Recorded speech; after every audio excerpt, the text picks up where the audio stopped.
You will need your picture on watercolor or multimedia paper, pre-mixed thick instant coffee, water tray, and a paintbrush. Okay, so today we're going to be painting with coffee. Notice I have a little pile of really thick coffee in one corner and I'm adding water to the other side, and then I bring that coffee over to that water. You do not want to add the water directly to your pile of coffee or your coffee will never be thick again. You're going to start with a wash on the sky, doing a light color of coffee across the sky, and then you're going to start painting your different parts, your buildings and stuff like that. Some parts will be darker, some parts will be lighter. Just depends on what you're doing, but you want to wash on the entire paper. Some of the spots, like these trees I'm doing, need to have some kind of a texture, so I'm going to make that kind of a little bit rough. Okay, now that you have done the buildings at the top and the background, now I'm doing the ground and the foreground. The background area of the land is going to be darker than the foreground, so make that a little bit lighter. Once you have finished that, then you're going to move on to your main object. Mine happens to be a cow. I am doing my wash on the cow as well, but notice that I leave that white spot on the center of his forehead alone. I'm going to leave it white. I can always add some color later. His nose is a little bit darker.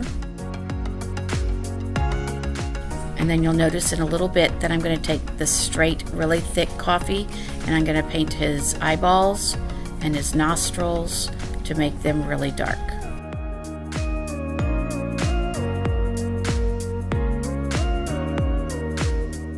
Okay, the last part I'm painting on here is the tree trunks that are the fence. I'm doing that kind of rough by dotting the color on there to make it look a little bit like bark. Have fun! After your wash is dried, you're going to start creating more depth using the dark coffee. I'm creating the shadows on the cow by adding darker coffee to it. Some spots are using the purely thick coffee, and some spots are using the coffee used with a little bit more water. By layering your colors, you're going to create more depth on your image to create more of a realistic picture.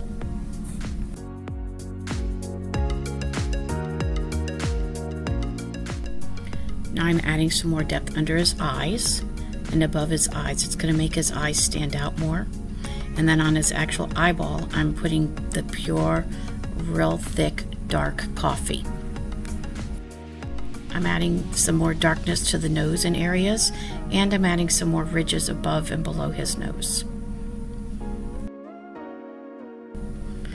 Now let's start adding some more depth to our objects that are in the background, like our barn, for example. I do have a picture of a barn here. It's not the exact barn I have, but I am using that to help me with knowing where the dark and the light spots need to be on a barn.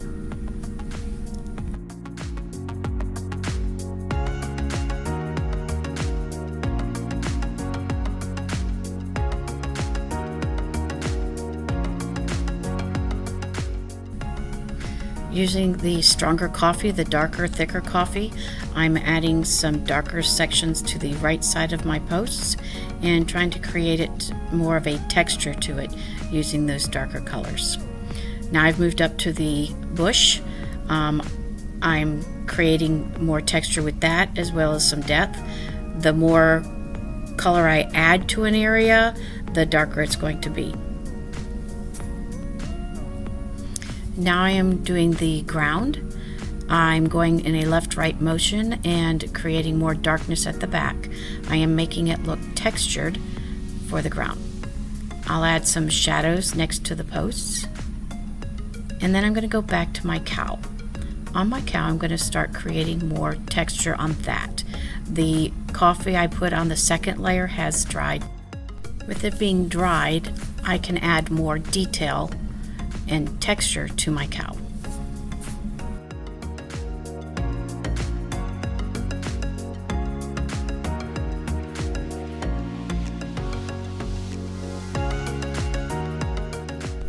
I feel like his spot's a little too white, so I'm putting very, very light wash over the spot. And then I'm adding a few more details to my barn to darken up some areas.